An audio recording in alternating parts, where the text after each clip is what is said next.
little splash. Now we're going to try to reuse these rod bearings if they're in good shape. Let's see. Oh. Careful, we gotta make sure we do not damage these bearings. Very carefully.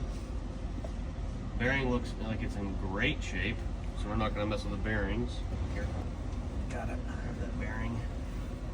Rotate it around. Okay.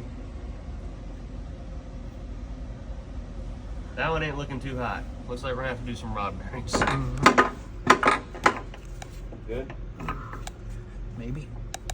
Yep. Just an out.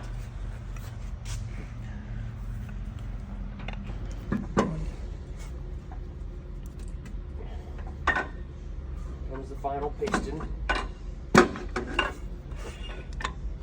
Coming out. Yep.